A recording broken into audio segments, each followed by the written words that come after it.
Assalamualaikum warahmatullahi taala wabarakatuh. Okey, kita jumpa lagi hari ini dalam video kali ini. Dan untuk video kali ini saya akan membincangkan jawapan dalam modul awak. Okey, sebab ada bahagian dalam modul tu terutama soalan nombor 13. Okey, soalan 13 yang melibatkan pengiraan yang itu agak susah lah. Okey, dan ada benda yang kita perlu dapatkan maklumat daripada internet. Okay, so kita akan tengok.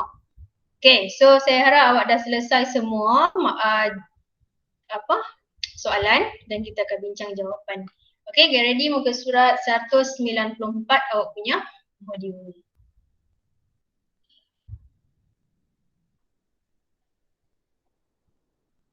Okay, kita mulakan dengan nombor 3. Nombor 12. Okay, nombor 12. Raja menunjukkan angkasawan negara yang berjaya mencipta sejarah menjejakkan kaki ke angkasa lepas pada 2007. Okay, 2007. Yang ni saya tak boleh conteng. Okay, A. Angkasawan. Okay, itu Dr. Syekh Muzaffar kelihatan terapung dalam kapal angkasanya kerana di angkasa lepas tidak mempunyai tarikan graviti. Okey, adakah anda bersetuju dengan pernyataan ini? Tidak mempunyai langsung ni maksudnya. Okey, so jawapan dia tidak. Okey, kenapa? Okey, kita tengok. Berikan alasan anda. Angkasawan, okey, terapung di angkasa lepas kerana mereka mengalami jatuh bebas. Okey, jatuh bebas. Okey, so terdapat sedikit tarikan graviti. Okey, graviti ada sedikit tapi dia tidak ketara. Okey, hanya mikro, kecil saja. So terdapat sedikit tarikan graviti ataupun microgravity di angkasa lepas. Microgravity ini dipanggil graviti sifar. Ada sedikit saja, sangat kecil. Okay, so mereka kelihatan seperti terapung tapi bukan terapung, kelihatan.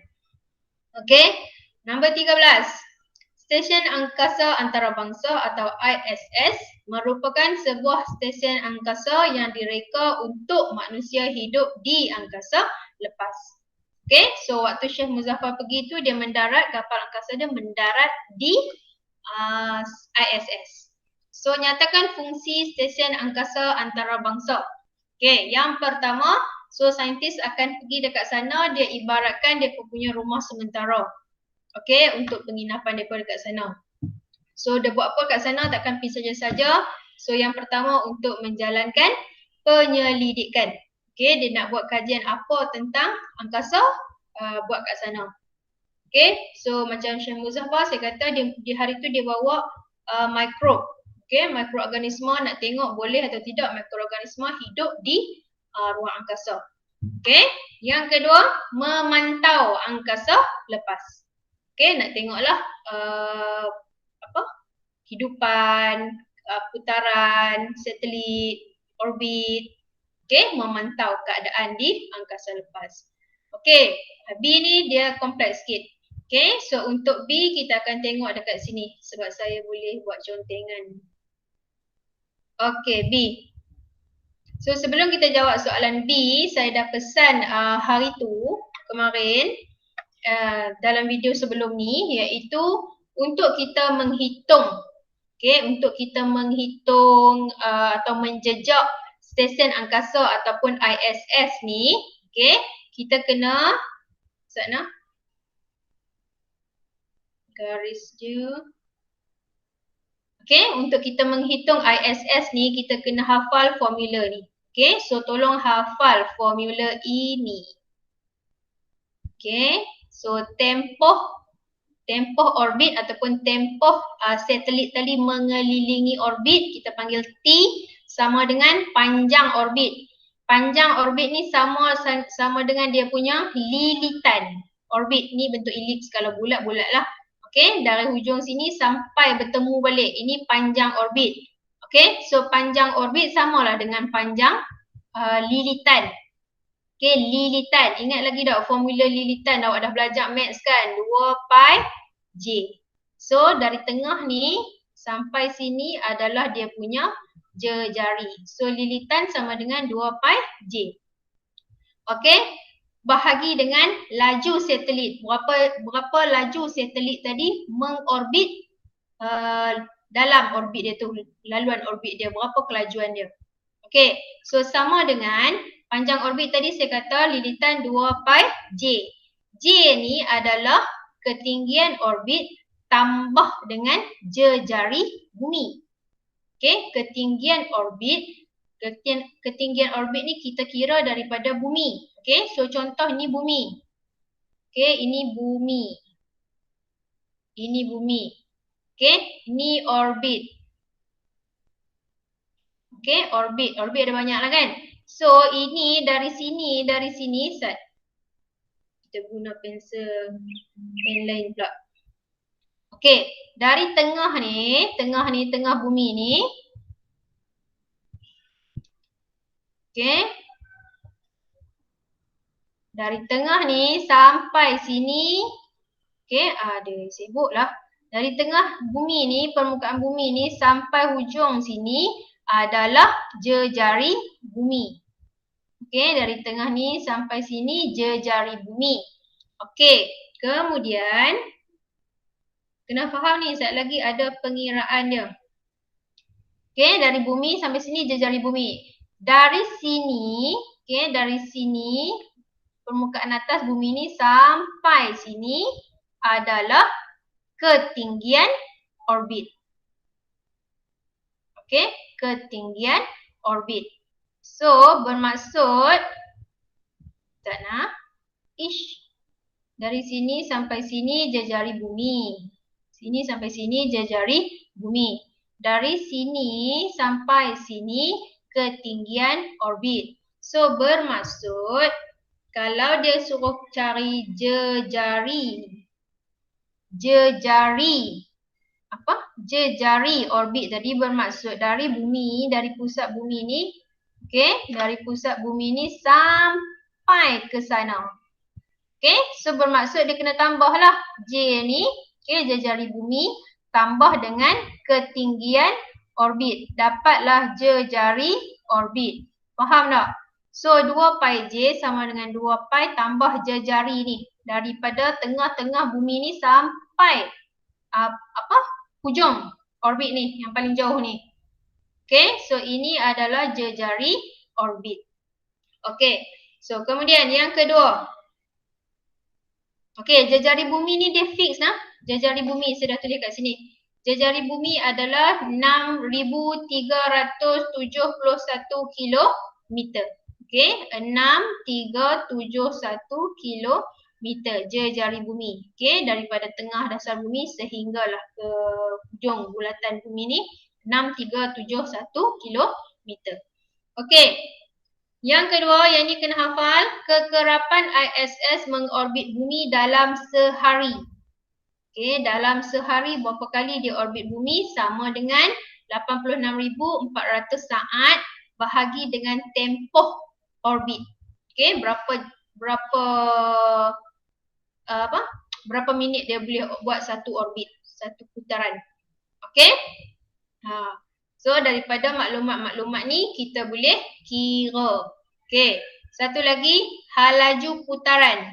Okey, yang ini pada keadaan yang tetap, hal laju putaran ISS tu bergerak pada kelajuan 7.71 km per saat. Laju ni dalam masa 1 saat dia boleh pergi 7 km.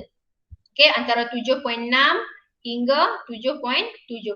Okey, so hal laju putaran ISS adalah 7.71 km per saat.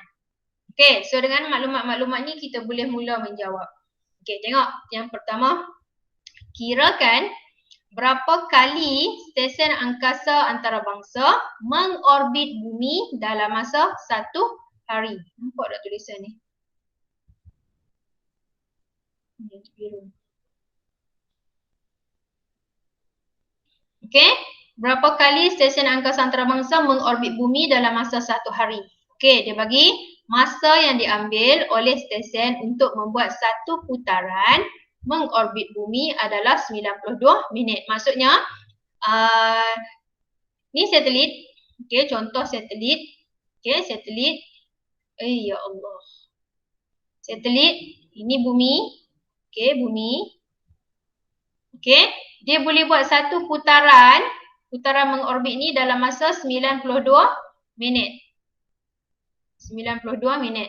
Bermaksud satu hari berapa putaran dia boleh buat. Okey, ini kita nak kira.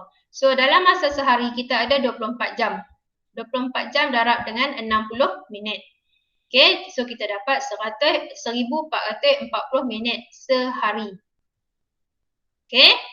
So bilangan bagi stesen angkasa antarabangsa mengorbit dalam masa satu hari sama dengan dalam sehari ada 1440 bahagi dengan dia boleh buat satu putaran 92 minit. So berapa kali putaran orbit tadi?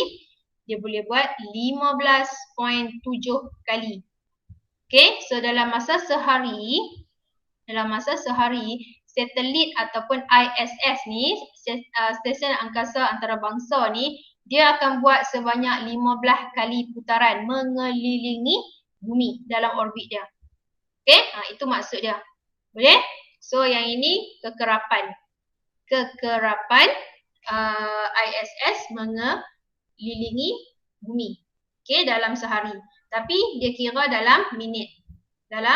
Kalau awak nak kira dalam saat pun boleh. Okey, dalam saat pun boleh tapi kena tukar jugalah 92 tu kepada saat. Okey, so kalau nak guna saat, okey kita kira.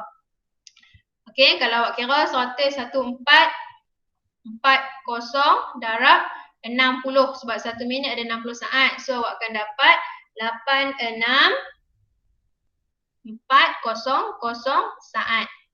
Okey, 92 minit darab dengan 60 saat. Okey, awak akan dapat 5520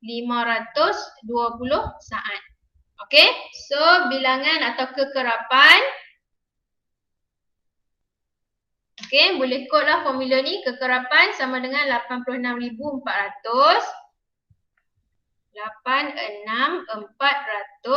bahagi dengan 5520.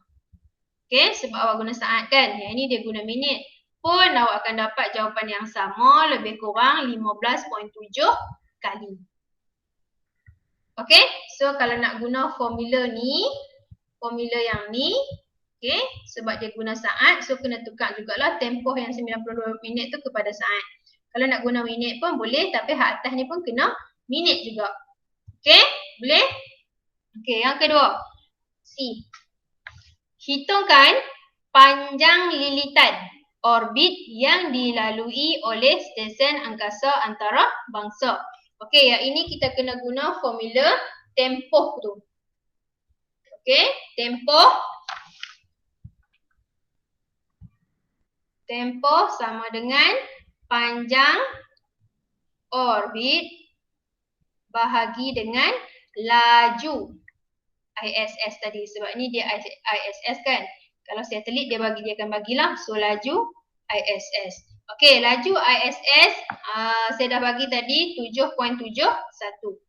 Okey, sekarang kita nak kira panjang orbit ni. Okey, so pindahkanlah panjang orbit sama dengan laju darab dengan tempoh. Okey, laju darab dengan tempoh. Okey, disebabkan hal laju ni dia bagi dalam unit saat, so masa semua kena tukar dalam unit saat. Okey, so panjang orbit sama dengan laju dia 7.71. Laju ni kalau dia tak berubah memang sama.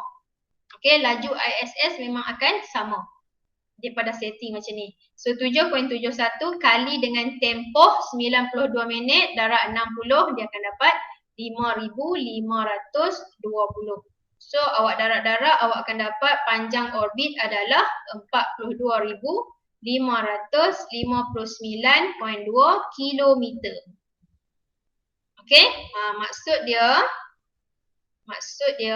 sana biru juga.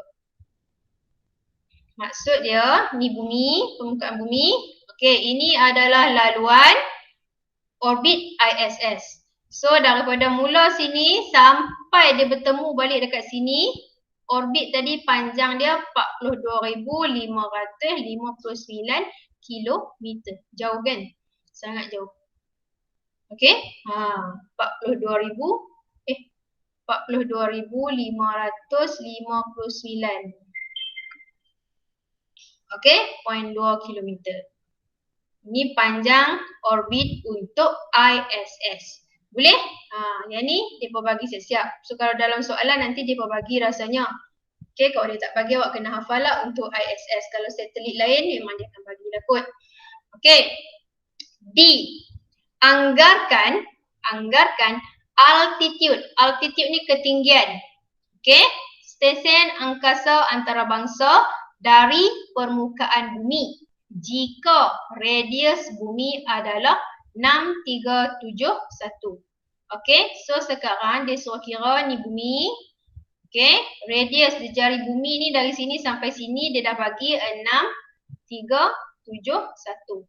Sekarang dia suruh kira dari kita kira tinggi, altitude dari permukaan bumi. So ini permukaan bumi, dari permukaan bumi sampai orbit tadi. Okey, alamak. Okey, dari permukaan bumi sampai orbit. Sana. Sabar tak habis lagi. Dari permukaan bumi sampai orbit. Okey, berapa ketinggian yang ni? Ketinggian ataupun altitude orbit. Okey, ni orbit. Ni orbit. Kan? Okey, so dia suruh cari ketinggian ni. Okey, kalau dari sini, dari tengah bumi ni sampai sini adalah jejari orbit. 2 pi j keseluruhan ni. So nak kira macam mana? Kita kena guna formula. Jejari bumi dia dah bagi. So guna panjang lilitan lah. Okey, tadi kita dah kira panjang lilitan dia kat sini. Ni panjang lilitan dia 42,559. So guna balik yang ni. Okey, so panjang lilitan orbit adalah 2 pi j. Okey, pi adalah 3.142, kena hafal. Jejari orbit, J ni jejari orbit dari tengah bumi sampai sini, J. Okey, yang ni 2 pi j. So jejari orbit sama dengan okey, 2 pi j sama dengan panjang lilitan. Okey, panjang orbit. Okey, sekarang dia suruh kira J. So J sama dengan panjang orbit bahagi dengan 2 pi.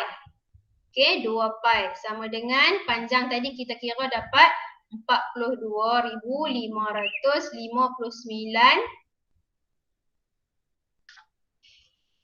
42,559. Okey, 0.2 bahagi dengan 2 kali pi. Pi dia dah bagi 3.142. So awak kira lah, tekan kalkulator awak akan dapat 6,000. Mana dia? 6,772.6 kilometer. Ini jejari orbit. Dia bukan nak jejari orbit, dia nak altitude. So kita kena tolak. Kita kena tolak jejari ni, tolak dengan jejari bumi, maka kita akan dapat ketinggian. Okay, so altitude stesen angkasa lepas dari permukaan bumi sama dengan jejari orbit tolak jejari bumi, kita akan dapat jarak dia 404.1 kilometer. Okay, so dari permukaan bumi sampailah ke atas ISS tadi, stesen ISS ni jarak dia 401.4. Okay, lebih kurang daripada Kedah pergi Johor lah. Okay, untuk sampai ke ISS dari permukaan bumi. Okay, boleh? Selesai? Okay, so itu saja saya nak tunjuk mengenai pengiraan. Okay, yang lain semua kita boleh dapat jawapan dalam buku kan? Sana. Okey, kita sambung. Kita sambung, mana dia? Yang pula. Yang ni. Okey. Okey, so selesai yang ni. Salinlah jawapan yang saya bincangkan tadi. Okey, nyatakan jenis orbit. Nyatakan jenis orbit manakah, mana terletaknya stesen angkasa antara bangsa. Okey, so disebabkan jarak dia antara 400 km dari permukaan bumi, so dia berada pada orbit rendah bumi, LEO. Okey, LEO. Okey, 14. Perkembangan pesat dalam teknologi angkasa lepas memang banyak memberikan manfaat terhadap perkembangan sains dan teknologi. So, selain daripada menyumbang banyak kebaikan, perkembangan pesat teknologi angkasa juga memberi banyak kesan buruk. Okey, so sekarang kita tengok manfaat. Jawapan semua dah ada kan? So, boleh tengoklah. So, Malaysia telah menghantar MIASAT ke angkasa lepas untuk pembangunan teknologi bagi membangunkan manusia, membolehkan manusia berkomunikasi dengan mudah. Okey, so MIASAT ni adalah kita punya satelit pertama kita yang kita hantar ke angkasa lepas yang membolehkan kita berkomunikasi. Okey, adanya Astro, kita boleh hubung dengan dunia luar, telefon bimbit semua sebab penghantaran satelit ni. Okey, kebaikan pertama, kita boleh berkomunikasi seluruh dunia. Yang kedua, dia boleh membantu para saintis meramal atau mengkaji cuaca bumi. Okey, dari atas kita boleh nampak awan banyak dekat mana. Okey, pergerakan laut, ombak. Oleh itu, manusia dapat mempersiapkan diri bagi menghadapi bencana alam. Okey, yang ketiga, mengesan dan memantau pencemaran alam yang berlaku seperti pemanasan global, penipisan lapisan ozon. So, sebab tu dia pun boleh nampak titik ozon dah semakin menipis, terbentuk lubang. Okey, so keadaan ini membantu manusia untuk merancang projek pembangunan dengan lebih mesra alam. Para angkasawan dapat menjalankan penyelidikan di angkasa lepas dengan lebih berkesan berbanding dengan penyelidikan di bumi kerana penggunaan alat-alat penyelidikan yang canggih menghasilkan penyelidikan yang lebih jitu. Okey, penyelidikan dijalankan seperti teknologi fizik, biologi, perubatan banyak membantu manusia menyelesaikan masalah. Okey, dalam bidang pertahanan, satelit pengintip. Melalui satelit pengintip yang dilengkapi dengan kamera canggih membantu manusia memperoleh maklumat-maklumat dengan lebih terperinci. Keadaan dapat mengukuhkan lagi kedudukan pertahanan ketenteraan sebuah negara untuk menjamin keselamatan negara. Okey, satelit pengintip. Saya tak pasti Malaysia ada hantar ke tidak. Okey, tapi kalau Amerika, Rusia semua dia ada. Okey, sebab tu dia pun boleh nampak macam hari tu kita hilang kapal terbang, dia pun boleh nampak. Okey, kapal terbang mana yang datang, kapal terbang mana yang terbang sama-sama, yang dekat-dekat. Okey, masuk melalui ruang udara mana, so kita boleh tahu. Okey, membolehkan manusia sejagat seluruh dunia mencari sumber-sumber tenaga baru seperti kegiatan gali minyak, logam-logam, membuka ruang dan memberi peluang kepada murid-murid mengenai bidang baru, penemuan dan teknologi. Okay, serta memupuk minat dalam disiplin STEM, Sains, Teknologi, Engineering, Kejuruteraan, Seni, Arts and Maths. Okay, dan mewujudkan masyarakat yang lebih berfikiran saintifik. Okay, itu kebaikan. Keburukan, kesan buruk, okay, yang kita habang hari itu ada space junk, okay, bahan buangan di angkasa lepas.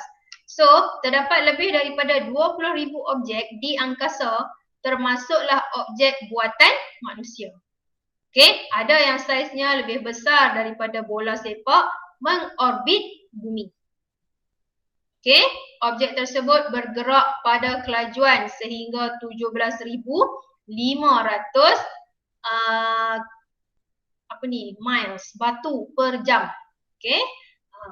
Kelajuan ini cukup pantas dan boleh merosakkan satelit atau kapal angkasa apabila berlanggaran. Okey, objek-objek ni bila dia berlanggar dengan satelit, dia boleh jadi serapih. So satelit tadi akan terjejas. Terdapat juga 500,000 keping objek bersaiz marmar atau lebih besar. Berjuta-juta keping serpihan yang sangat kecil dan tidak dapat dikesan. Ada objek buatan manusia yang telah jatuh ke bumi, sama ada terbakar di atmosfera atau terhempas di bumi atau lautan. Okey, tiba-tiba jatuh ke kepala awak atau rumah awak. Okey, objek-objek yang daripada angkasa lepas ni. Mana tahu kan? Tidak semua objek buatan manusia di angkasa masih berfungsi. Objek tersebut menyebabkan pertambahan bahan buangan ataupun space junk. Okey? Habis dah. Itu saja yang saya nak bincangkan mengenai satelit. Okey, satelit. So, itu saja. Boleh cuba lengkapkan modul awak sampai habis, sampai lengkap. Dan kita akan jumpa lagi dalam tajuk yang terakhir, iaitu 9.2 mengenai GPS. Okey, yang selalu awak guna GPS. Okey, so wabillahi taufiq wal hidayah. Wassalamualaikum warahmatullahi taala wabarakatuh.